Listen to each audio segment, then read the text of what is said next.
Bonjour à chacun et à chacune, et nous voici alors dans ce troisième jour du défi 5 jours pour changer sa vie avec la méthode ESPER. Chaque jour, nous découvrons une pépite de la méthode ESPER pour mieux vivre notre vie, changer notre vie. Alors, hier, nous avons parlé de l'écharpe relationnelle. J'espère que vous avez aimé cet outil, j'espère que ça vous a aidé. Et là encore, cet outil, je vous invite à l'utiliser régulièrement, à vous souvenir que voilà, vous avez une relation qui vous relie à l'autre et à être attentif à ce que vous faites circuler dans cette relation. Aujourd'hui, nous allons encore nous intéresser à la relation, mais plutôt à la partie qui dépend de nous. Vous vous souvenez donc l'écharpe relationnelle, en fait, nous sommes responsables en fait à 50% de ce qui se passe dans la relation. C'est-à-dire que nous sommes responsables de notre bout de la relation, mais nous ne sommes pas responsables du bout de la relation de l'autre. C'est-à-dire, je suis responsable en fait de ce que je ressens, de ce que je dis, de ce que je fais, de ce que je pense. Et je ne suis pas responsable de ce qui se passe chez l'autre. Chacun est responsable de son bout de la relation. Donc aujourd'hui, je m'intéresse plus particulièrement à ce qui se passe à mon bout de la relation. Et donc, c'est un concept vraiment très cher à la méthode ESPER qui s'appelle la responsabilisation. J'apprends à me responsabiliser, c'est-à-dire j'apprends à faire pour moi, à m'occuper de ce qui se passe pour moi.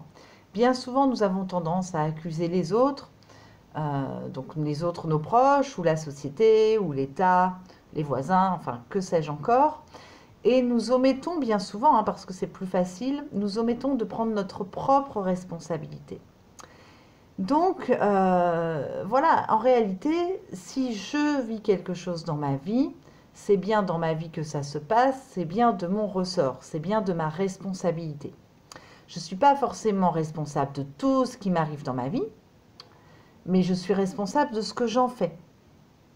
Je ne suis pas responsable, je ne sais pas moi, je ne suis pas responsable d'avoir reçu un pot de fleurs sur ma tête en marchant aujourd'hui dans la rue. Par contre, je suis responsable de ce que je fais avec ça. Est-ce que je vais chercher des soins? Est-ce que je vais me bagarrer contre la personne qui a laissé tomber son pot de fleurs? Voilà, qu'est-ce que je vais faire? Nous avons toujours le choix de ce que nous allons faire, de ce qui nous arrive. Si on n'a pas le choix de tout ce qui nous arrive, au moins nous avons le choix de ce que nous allons en faire. Toujours, toujours. Et ça, c'est vraiment un concept majeur. Au début, ça fait un peu mal. Si vous n'avez pas l'habitude, au début, vous verrez, c'est un petit peu, c'est confrontant en fait de se rendre compte que la plupart du temps, nous nous rendons malheureux tout seuls. C'est pas tant ce qui nous arrive qui est important, c'est tout ce que nous nous racontons autour, c'est tout le ressentiment que nous allons constamment alimenter. Quelqu'un vous a dit quelque chose qui vous a déplu, par exemple, et puis vous ruminez ça toute la journée. Vous n'êtes pas responsable du fait que quelqu'un vous fasse un reproche ou vous dise une remarque désagréable. Par contre, vous avez la responsabilité de ce que vous en faites. Est-ce que vous allez laisser cette remarque-là de côté? Est-ce que vous allez ruminer ça toute la journée? Et c'est ça qui nous rend malheureuses finalement. C'est pas tant ce qui nous arrive, c'est comment nous réagissons avec ça. Comment nous entretenons la colère tout au long de la journée, des fois des semaines durant, des mois, parfois des années. C'est ça qui nous rend malheureux finalement. Donc aujourd'hui, vraiment, je vous invite à vous responsabiliser davantage, à oser prendre votre place dans vos relations, à vous occuper de votre bout de la relation, à prendre vos responsabilités. Donc, pour chacun, ça va être différent, mais regardez les choses qui arrivent dans votre vie et dites-vous comment est-ce que je me positionne par rapport à ça? Comment est-ce que je vais prendre mes responsabilités? Qu'est-ce que je vais en faire de ce qui m'arrive finalement?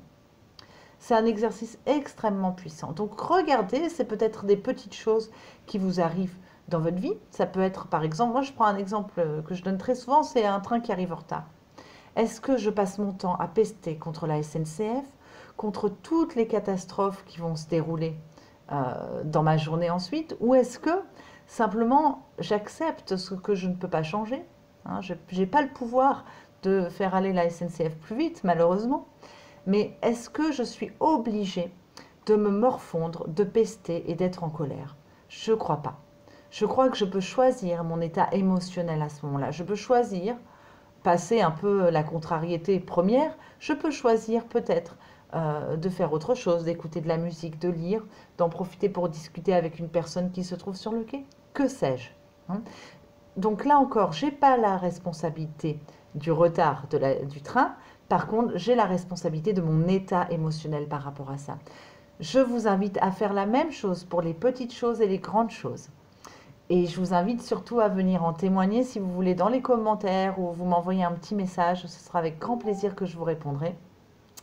Voilà, il n'y a plus qu'à mettre en pratique. Je vous invite à liker la vidéo, à la partager autour de vous si vous pensez que ça peut faire du bien aux personnes de votre entourage. Et je vous dis donc à demain. Au revoir.